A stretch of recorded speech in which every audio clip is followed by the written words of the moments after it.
मित्रांनो, हा एक व्हिडिओ सोशल मीडियावरती प्रचंड व्हायरल होत आहे। तो पाहिल्यानंतर खरोखरच डोळ्यात आपसूक पाणी येऊ शकतं। तुम्ही या व्हिडिओमध्ये पाहू शकताय की हा हत्ती रडताना तुम्हाला व्हिडिओमध्ये दिसतोय। अगदी हताश होऊन गुडघे टेकून बचाव पथकाकडे आपल्या कुटुंबासाठी मदत मागताना तुम्हाला व्हिडिओमध्ये दिसतंय। मित्रांनो, तो हत्ती कशा प्रकारे मदत मागताना दिसतोय, त्याच्या चेहऱ्यावरती जो आपल्या कुटुंबाबद्दलची असणारी जी काळजी स्पष्टपणे त्याच्या चेहऱ्यावर दिसत आहे। आणि अगदी हताशपणे अगदी माणसाप्रमाणे तो बचाव पथकातील कर्मचाऱ्याकडे विनवणी करतोय, पाया पडतोय, गुडघे टेकून त्यांना समजावून सांगण्याचा प्रयत्न करतोय की माझं कुटुंब अडचणीत आहे, माझ्या कुटुंबाला वाचवा। अशा प्रकारची मदत मागण्याचा प्रयत्न करताना तुम्हाला हा हत्ती दिसतोय। मित्रांनो, ज्यावेळी या हत्तीने मदतीसाठी त्या बचाव पथकाच्या समोर गुडघे टेकले, त्यावेळी मात्र त्या बचाव पथकातील कर्मचाऱ्याच्या डोळ्यात देखील पाणी आलं आणि त्यांनी लगेच त्या हत्तीच्या कुटुंबाला वाचवण्यासाठी हे बचाव पथक धावलंय। असा हा व्हिडिओ सोशल मीडियावरती प्रचंड व्हायरल होत आहे। मित्रांनो, पुढे गेल्यानंतर मात्र त्या कुटुंबाला त्या बचाव पथकातील कर्मचाऱ्यांनी कशा पद्धतीने बाहेर काढलं किंवा त्या बचाव पथकातील कर्मचाऱ्यांना यश मिळते की नाही हे पाहण्यासाठी मात्र तुम्हाला हा व्हिडिओ शेवटपर्यंत पाहावा लागेल। मित्रांनो, तुम्ही या व्हिडिओमध्ये पाहिलं हा हत्ती त्या बचाव पथकापुढे आपले गुडघे टेकलेले विनवणी केलेली की माझ्या कुटुंबाला वाचवा।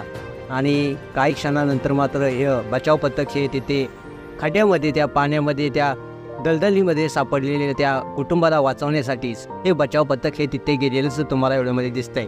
मित्रांनो, तुम्ही या व्हिडिओमध्ये पाहू शकताय की छोटंसं हत्तीचं पिल्लू हे बुडू नये म्हणून त्या हत्तीला खालून सपोर्ट करत आहेत की ते जास्त खाली बुडू नये, त्याला वर आणण्याचा प्रयत्न करताना देखील तुम्हाला या व्हिडिओमध्ये दिसतंय।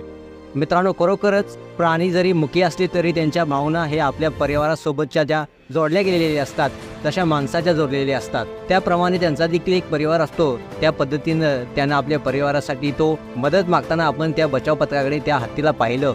अगदी गुडघे टेकून त्यानं विनंती केल्यानंतर बचाव पथक हे तिथे दाखल झालं। त्या बचाव पथकाच्या कर्मचाऱ्यांचं देखील कौतुक केलं पाहिजे। बचाव पथकातील कर्मचारी हे तिथे गेले असता त्यांनी JCBच्या सहाय्याने त्या हत्तीला आणि त्या छोट्याशा पिल्लाला बाहेर नेण्यासाठी म्हणजेच त्या कुटुंबातील सदस्यांना बाहेर नेण्यासाठी जो एक रस्ता बनवला, त्या रस्त्याच्या मार्फत मात्र ही हत्तीचं छोटंसं पिल्लू आणि थोडक्यात त्याची पत्नी व त्या छोटासा मुलगा या खड्ड्यातून त्या दलदलीतून बाहेर निघताना तुम्हाला एवढ्यामध्ये दिसतंय। मित्रांनो, हा व्हिडिओ पाहिल्यानंतर मात्र हे समजू शकते की प्राण्यांना देखील खूप भावना असतात, प्राण्यांना देखील कुटुंब असतं, प्राण्यांना देखील आपल्या कुटुंबाची काळजी असते। आणि आपल्या कुटुंबातील एखादा अडचणीत सापडला असेल तर ती कोणत्या स्तराला जाऊ शकतात। अगदी त्यानं माणसाकडं त्याने मदत मागितल्याचं तुम्ही पाहिलं। बचाव पथकातील कर्मचाऱ्यांनी देखील त्या दलदलीत सापडणाऱ्या म्हणजेच त्या पाण्यामध्ये त्या खड्ड्यामध्ये अडकलेल्या त्याच्या पती व छोट्याशा चिमुकल्याला वाचवण्याचं जे पुण्याचं काम केलेलं आहे, खरोखरच ते कौतुक करण्यासारखं आहे। असा हा व्हिडिओ सोशल मीडियावरती प्रचंड व्हायरल होत आहे। मित्रांनो, हा प्राण्याबद्दलचा हा व्हिडिओ तुम्हाला कसा वाटला नक्कीच कमेंट्स करा। आणि जर हा व्हिडिओ आवडला असेल तर नक्कीच या SS स्पोर्ट चॅनलला सबस्क्राईब देखील करा। धन्यवाद।